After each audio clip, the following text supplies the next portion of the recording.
I am writing this under an appreciable mental strain, since by tonight I shall be no more, penniless and at the end of my supply of the drug which alone makes life endurable.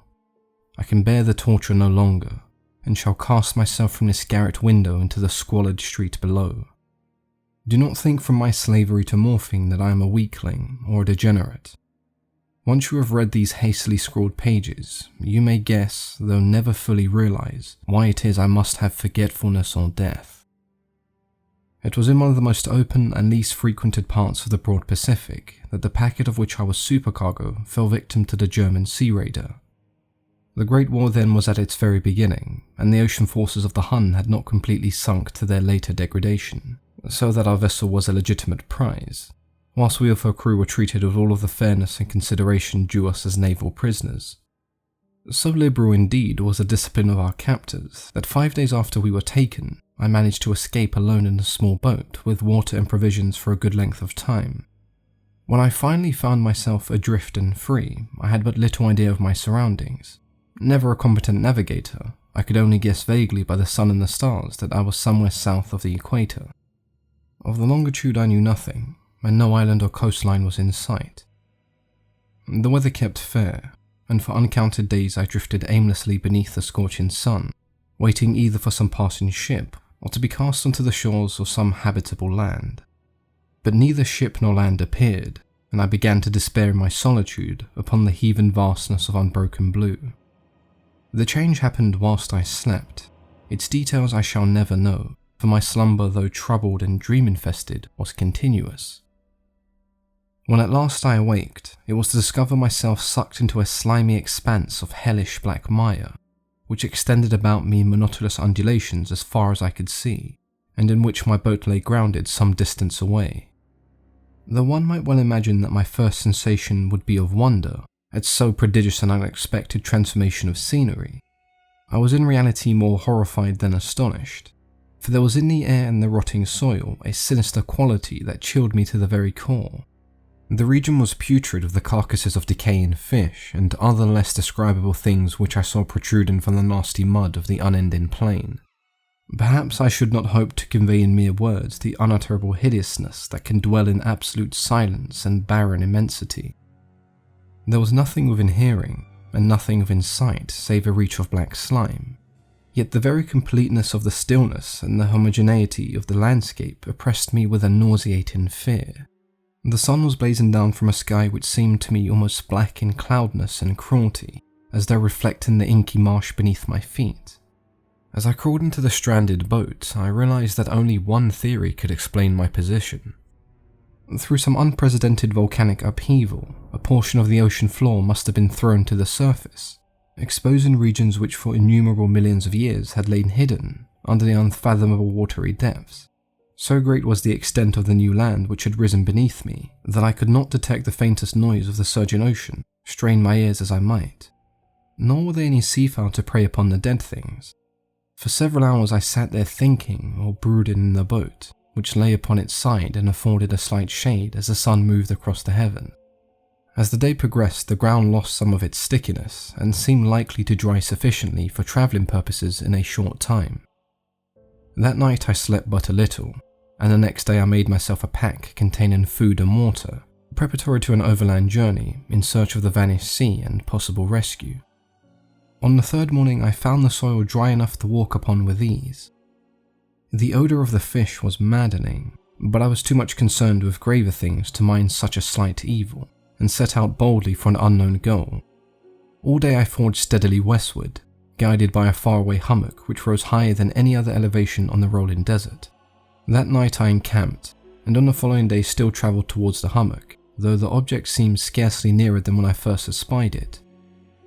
By the fourth evening I attained the base of the mound, which turned out to be much higher than it appeared from a distance, an intervening valley setting out in sharper relief from the general surface. Too weary to ascend, I slept in the shadow of the hill.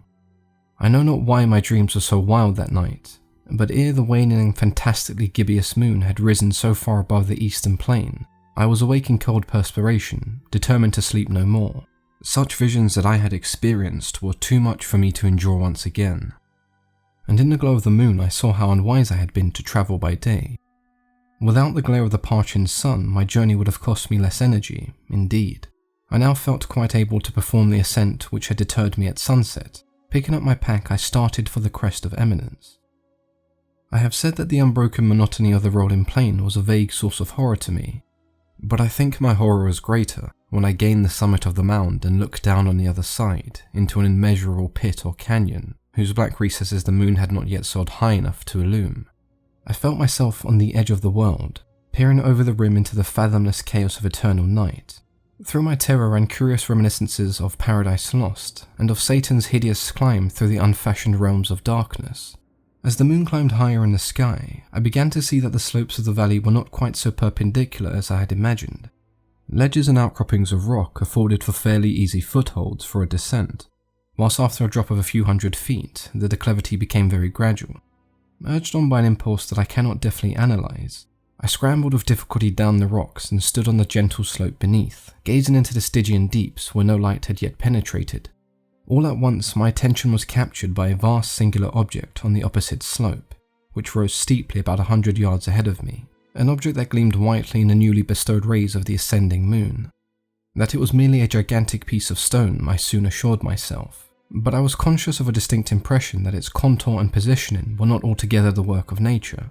A closer scrutiny filled me with sensations that I cannot express, for despite its enormous magnitude, and its position in an abyss which had yawned at the bottom of the sea since the world was young, I perceived beyond a doubt that the strange object was a well-shaped monolith, whose massive bulk had known workmanship and perhaps the worship of living and thinking creatures.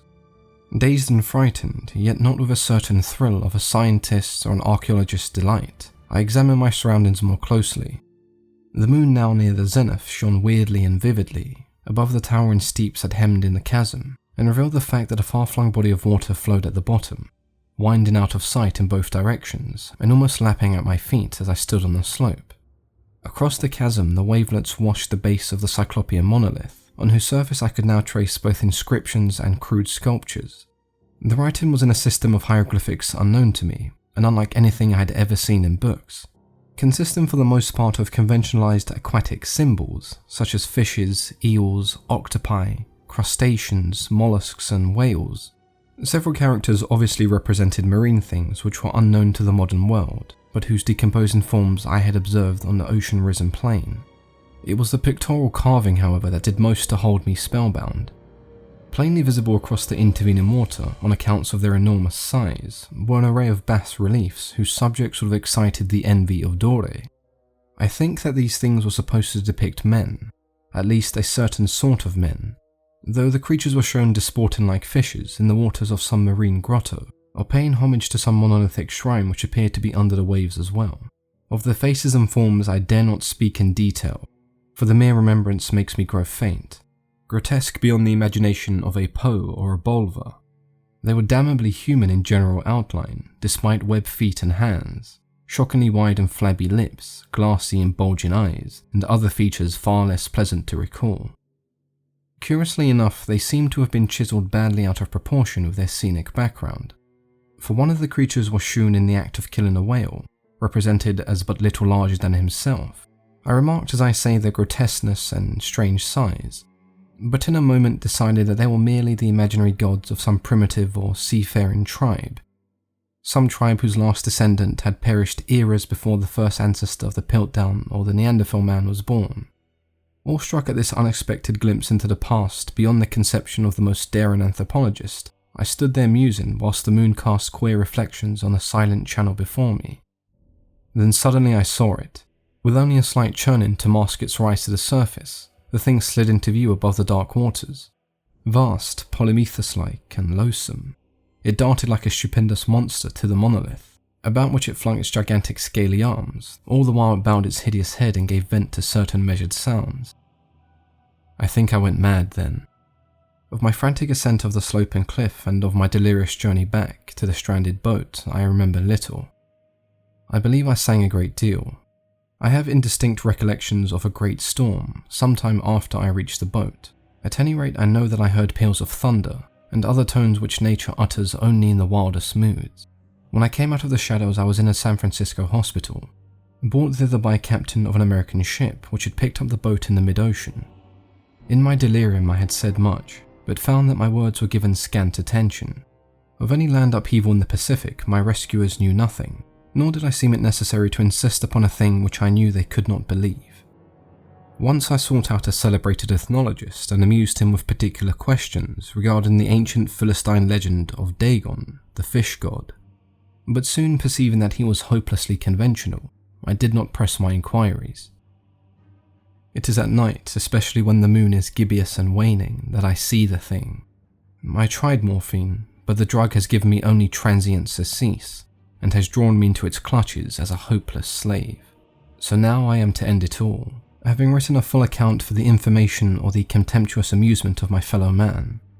Often I ask myself if it could not have been pure fantasism, a mere freak of fever, as I lay sun-stricken and raving in the open boat after my escape from the German man of war. This I ask myself, but ever does there come before me a hideously vivid vision in reply. I cannot think of the deep sea without shuddering at the nameless things that may at this very moment be crawling and floundering on its slimy bed, worshipping their ancient stone idols and carving their own detestable likeness on submarine obelisks and water-soaked granite. I dream of a day when they may rise above the billows to drag down in their reeking talons the remnants of puny, war-exhausted mankind, of a day when the land shall sink and the dark ocean floor shall ascend amidst universal pandemonium. The end is near. I hear a noise at the door, as of some immense slippery body lumbering against it. It shall not find me, I will not let it. God, that hand. The window. Yes, the window.